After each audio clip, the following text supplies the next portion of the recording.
Assalamualaikum warahmatullahi wabarakatuh. Halo semuanya, perkenalkan nama saya Yoga Tia Saputra dengan NIM 25010101028. Nah, pada video kali ini saya akan membahas salah satu topik dalam mata kuliah Estetika Humanisme, yaitu leadership atau kepemimpinan dengan tema seni dan gaya kepemimpinan. Video ini saya buat sebagai salah satu bentuk pemenuhan tugas ujian akhir semester mata kuliah Estetika Humanisme kelas SI 201. Nah, kenapa saya memilih topik leadership? Karena menurut saya kepemimpinan sebenarnya cukup dekat dengan kehidupan kita sehari-hari.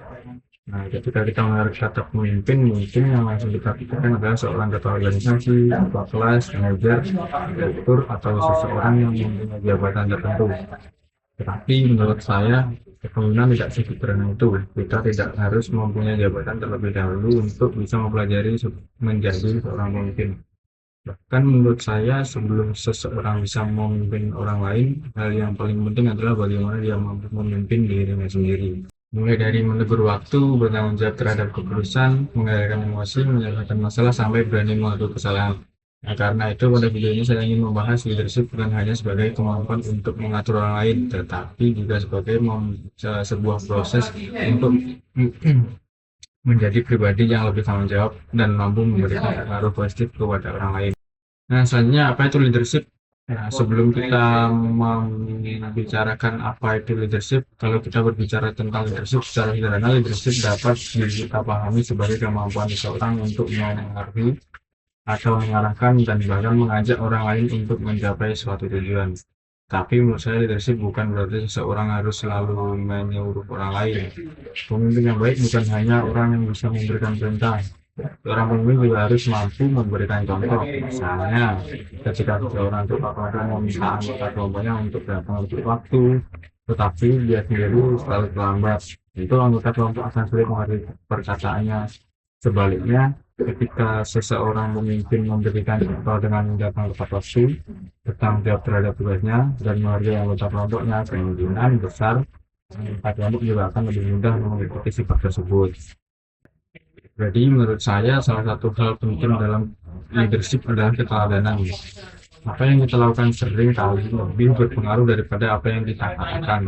Leadership juga berkaitan dengan tanggung jawab. Ketika seseorang menjadi pemimpin, dia bukan hanya mendapatkan hak untuk mengambil keputusan, tapi juga mempunyai tanggung jawab terhadap keputusan tersebut.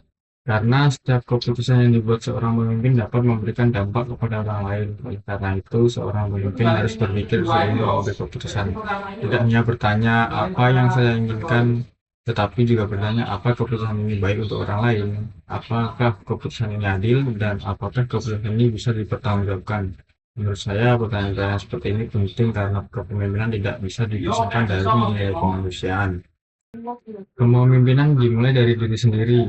Nah, hal yang menurut saya paling menarik dari leadership adalah bahwa kepemimpinan sebenarnya bisa dimulai dari diri sendiri. Contohnya sederhana, sebagai mahasiswa, kita mempunyai tanggung jawab untuk mengerjakan tugas, mengikuti kegiatan perkuliahan, mengatur waktu, dan menyelesaikan kewajiban kita. Tidak ada orang yang harus selalu mengingatkan kita. Kalau kita mempunyai tugas dan deadline-nya masih beberapa hari lagi, terkadang kita berpikir masih lama, nanti saja. Akhirnya tugas tersebut ditunda sampai mendekati deadline. Menurut saya, kemampuan untuk melawan kebiasaan menunda seperti itu juga merupakan salah satu bentuk kepemimpinan terhadap diri sendiri.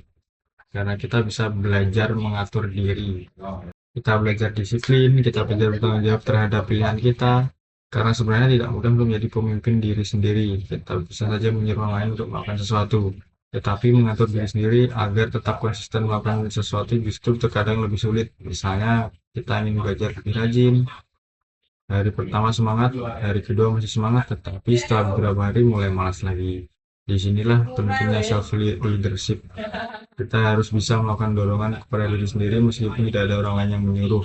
Menurut saya, seseorang yang mampu mengendalikan dirinya, bertanggung jawab terhadap tugasnya, dan konsisten terhadap tujuan yang ingin dicapai, sudah mulai menunjukkan sikap seorang pemimpin.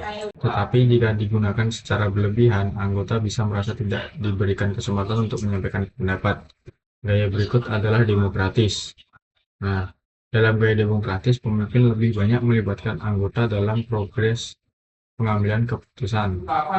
Menurut saya, gaya ini cukup baik untuk digunakan dalam kerja kelompok atau organisasi, karena setiap anggota mempunyai kesempatan untuk menyampaikan pendapat. Namun, kekurangannya adalah proses pengambilan keputusan bisa menjadi lebih lama karena harus melalui diskusi. Nah, kemudian ada juga gaya kepemimpinan laissez-faire, yaitu pemimpin memberikan kebebasan yang cukup besar kepada anggota untuk mengatur pekerjaan mereka sendiri. Nah, gaya ini dapat berjalan dengan baik apabila anggota kelompok sudah mempunyai tanggung jawab dan kemampuan yang cukup. Tetapi jika anggota belum disiplin, terlalu banyak kebebasan juga dapat membuat pekerjaan menjadi tidak terarah. Nah, dari beberapa gaya tersebut, menurut saya tidak ada satu gaya yang selalu paling benar. Seorang pemimpin harus bisa melihat situasi. Dalam kondisi tertentu, mungkin membutuhkan ketegasan. Dalam kondisi lain, kita bisa membutuhkan diskusi. Dan dalam kondisi tertentu juga, kita perlu memberikan kepercayaan kepada anggota. Jadi menurut saya, pemimpin yang baik bukan hanya mempunyai satu gaya kepemimpinan, tapi mampu menyesuaikan gaya kepemimpinannya dengan keadaan. Selanjutnya ada poin yaitu pemimpin bukan berarti paling tinggi. Ada satu kesalahpahaman mengenai kepemimpinan yang cukup sering terjadi, yaitu anggapan bahwa menjadi pemimpin berarti menjadi seorang yang paling tinggi posisinya. Padahal menurut saya menjadi pemimpin justru lebih mempunyai tanggung jawab yang lebih besar. Misalnya dalam sebuah kelompok tugas. Ketika kelompok mendapatkan nilai bagus, seorang pemimpin mungkin mendapatkan apresiasi. Tetapi ketika kelompok mengalami masalah, pemimpin juga harus ikut tanggung jawab. Karena itu menurut saya pemimpin bukan orang yang hanya ingin mendapatkan pujian. Pemimpin juga harus siap menghadapi kritik dan masalah. Seorang pemimpin harus mampu mengatakan, ini adalah tanggung jawab saya, bukan selalu mencari siapa yang harus disalahkan. Sikap seperti ini menunjukkan kedewasaan dalam memimpin, karena dalam kehidupan nyata tidak semua hal akan berjalan sesuai dengan rencana, dan pasti akan ada kesalahan, akan ada juga perbedaan pendapat, dan pasti akan ada masalah. Yang membedakan seseorang pemimpin bukan apakah dia pernah melakukan kesalahan atau tidak, tetapi bagaimana dia menghadapi kesalahan tersebut. Selanjutnya ada komunikasi dalam kepemimpinan. Hal lain yang menurut saya sangat penting dalam leadership adalah komunikasi. Seorang pemimpin yang mempunyai kemampuan komunikasi yang baik akan lebih mudah menyampaikan tujuan kepada anggota. Komunikasi juga bukan hanya tentang berbicara, tetapi tentang mendengarkan. Kadang-kadang kita terlalu fokus ingin menyampaikan pendapat, sampai lupa mendengarkan pendapat orang lain. Padahal anggota kelompok juga mempunyai pengalaman, ide, dan sudut pandang yang berbeda. Seorang pemimpin seharusnya memberikan ruang kepada anggota untuk berbicara. Misalnya ketika mengerjakan tugas kelompok, daripada langsung mengatakan kita harus melakukan ini, lebih baik kita bisa bertanya menurut kalian bagaimana. Ada pendapat lain, atau kita juga bisa mengatakan ada yang mempunyai ide yang berbeda. Nah, menurut saya pertanyaan sederhana seperti itu dapat membuat anggota merasa lebih dihargai. Ketika seseorang merasa dihargai, dia biasanya juga akan lebih nyaman untuk berkontribusi. Jadi komunikasi dalam leadership bukan hanya tentang bagaimana kita menyampaikan pesan, tetapi juga bagaimana kita membuat orang lain merasa didengarkan. Leadership dan emosi. Nah, selain komunikasi, seorang pemimpin juga harus mampu mengendalikan emosi. Ini merupakan salah satu bagian yang cukup sulit karena ketika sedang menghadapi masalah, kita bisa saja merasa marah, kecewa, dan frustasi. Tetapi seorang pemimpin harus belajar untuk tidak langsung mengambil keputusan ketika sedang dikuasai emosi. Misalnya ada anggota kelompok yang melakukan kesalahan. Respon pertama kita mungkin ingin langsung marah. Nah, tapi jika kita langsung marah, masalah belum tentu teratasi. Dan bahkan itu mungkin bisa menjadikan masalah bertambah. Bahkan bisa membuat hubungan dengan anggota menjadi lebih buruk. Menurut saya, lebih baik kita mencoba memahami masalahnya terlebih dahulu. Apa penyebab kesalahannya? Apakah anggota tersebut memang lalai? Atau mungkin ada masalah lain yang menyebabkan tugasnya tidak selesai? Setelah memahami masalah, barulah kita bisa menentukan tindakan.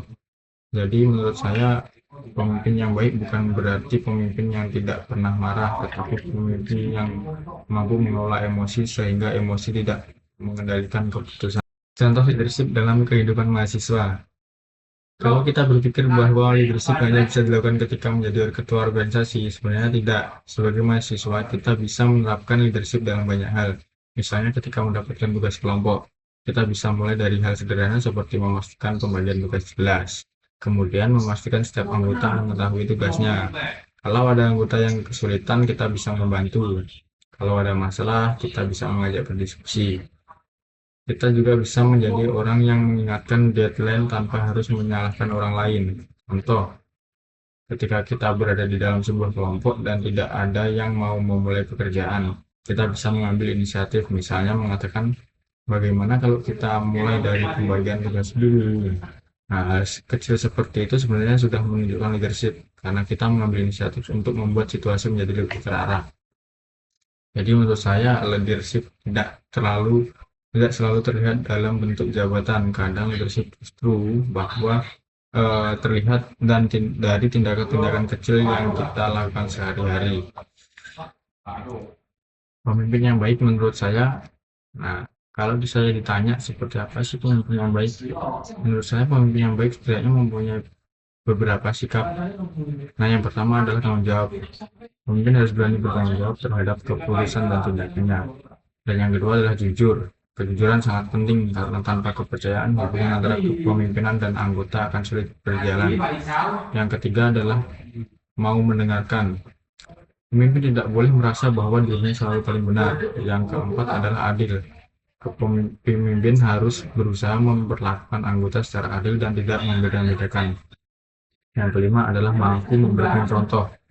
Kalau seseorang pemimpin ingin anggotanya disiplin, dia juga harus menunjukkan kedisiplinan. Dan yang terakhir yaitu menurut saya adalah mau belajar. Seorang pemimpin tidak harus mengetahui semuanya. Justru pemimpin yang baik adalah orang yang menyadari bahwa dirinya masih bisa belajar dari orang lain. Nilai humanisme dalam leadership. Nah, karena video ini dibuat untuk mata kuliah yaitu estetika humanisme, menurut saya leadership juga tidak bisa dipisahkan dari nilai humanisme. Menurut saya menjadi pemimpin bukan hanya tentang bagaimana mencapai tujuan, tetapi tentang bagaimana kita memperlakukan manusia yang ada di dalam proses tersebut. Target memang penting, prestasi memang penting, tetapi cara kita mencapai target tersebut juga penting. Misalnya, kita ingin mendapatkan nilai yang bagus dalam tugas kelompok, kita bisa saja memaksa semua anggota untuk bekerja terus-menerus, tetapi apakah cara tersebut manusiawi? Menurut saya belum tentu. Karena kita perlu memahami bahwa setiap orang mempunyai kemampuan, kondisi, dan masalah yang berbeda. Karena itu, pemimpin harus mampu melihat anggota bukan hanya sebagai orang yang harus menyelesaikan tugas, tetapi sebagai manusia. Ada perasaan, ada keterbatasan, ada pendapat, dan ada kebutuhan untuk dihargai. Menurut saya di sini hubungan antara leadership dan humanisme. Leadership seharusnya tidak menghilangkan sisi kemanusiaan. Justru pemimpinan yang baik harus mampu menggabungkan pencapaian tujuan dengan kepedulian terhadap orang lain. Nah, selanjutnya kita berbicara tentang refleksi pribadi.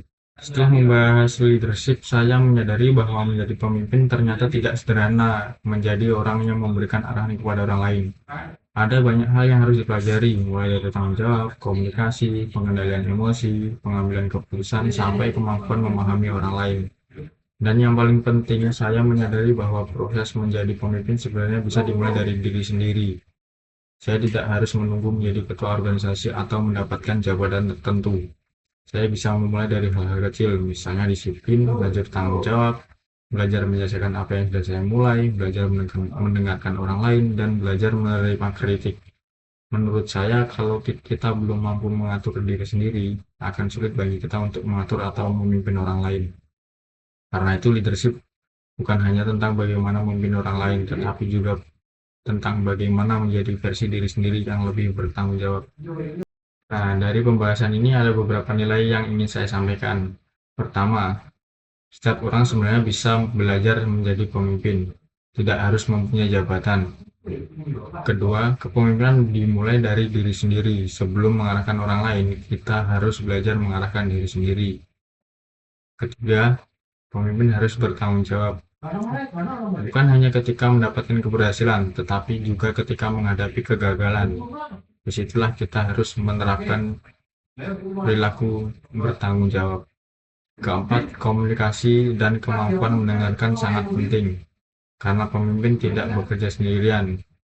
Dan yang terakhir, kepemimpinan harus tetap mempunyai sisi kemanusiaan. Seorang pemimpin yang hebat bukan hanya mampu mencapai target, tetapi juga mampu membuat orang-orang di sekitarnya merasa dihargai dan berkembang bersama. Jadi, dari pembahasan yang sudah saya sampaikan, dapat saya simpulkan bahwa leadership adalah sebuah proses yang tidak hanya berkaitan dengan jabatan atau kemampuan untuk mengatur orang lain. Leadership juga berkaitan dengan bagaimana seseorang mampu memimpin dirinya sendiri, mengambil keputusan, berkomunikasi, mengendalikan emosi, bertanggung jawab, dan memberikan pengaruh yang positif kepada orang lain. Setiap pemimpin juga dapat mempunyai gaya yang berbeda, ada yang tegas, ada yang demokratis, ada yang memberikan kebebasan. Tetapi menurut saya, gaya kepemimpinan yang lebih baik adalah gaya yang mampu menyesuaikan keadaan tanpa kehilangan nilai-nilai seperti tanggung jawab, kejujuran, keadilan, dan merasa menghargai orang lain. Karena pada akhirnya kepemimpinan bukan hanya tentang menjadi orang yang berada di depan, tetapi tentang bagaimana kita bisa membantu orang lain berjalan menuju tujuan yang sama. Dan menurut saya, pemimpin yang baik bukanlah orang yang membuat orang lain merasa kecil, tetapi orang yang mampu membuat orang lain merasa bahwa mereka juga mempunyai kemampuan untuk berkembang. Nah, demikian video Mas Estetika Humanisme yang saya buat dengan tema leadership, seni, dan gaya kepemimpinan. Semoga pembahasan ini dapat memberikan manfaat dan menjadi pengingat bagi kita semua bahwa menjadi pemimpin tidak harus menunggu mempunyai jabatan. Kita bisa mulai menjadi pemimpin dari hal yang paling sederhana, yaitu memimpin diri kita sendiri. Terima kasih sudah menyimak video ini. Saya Yoga Dida Saputra. Mohon maaf apabila masih terdapat kekurangan dalam penyampaian. Wassalamualaikum warahmatullahi wabarakatuh.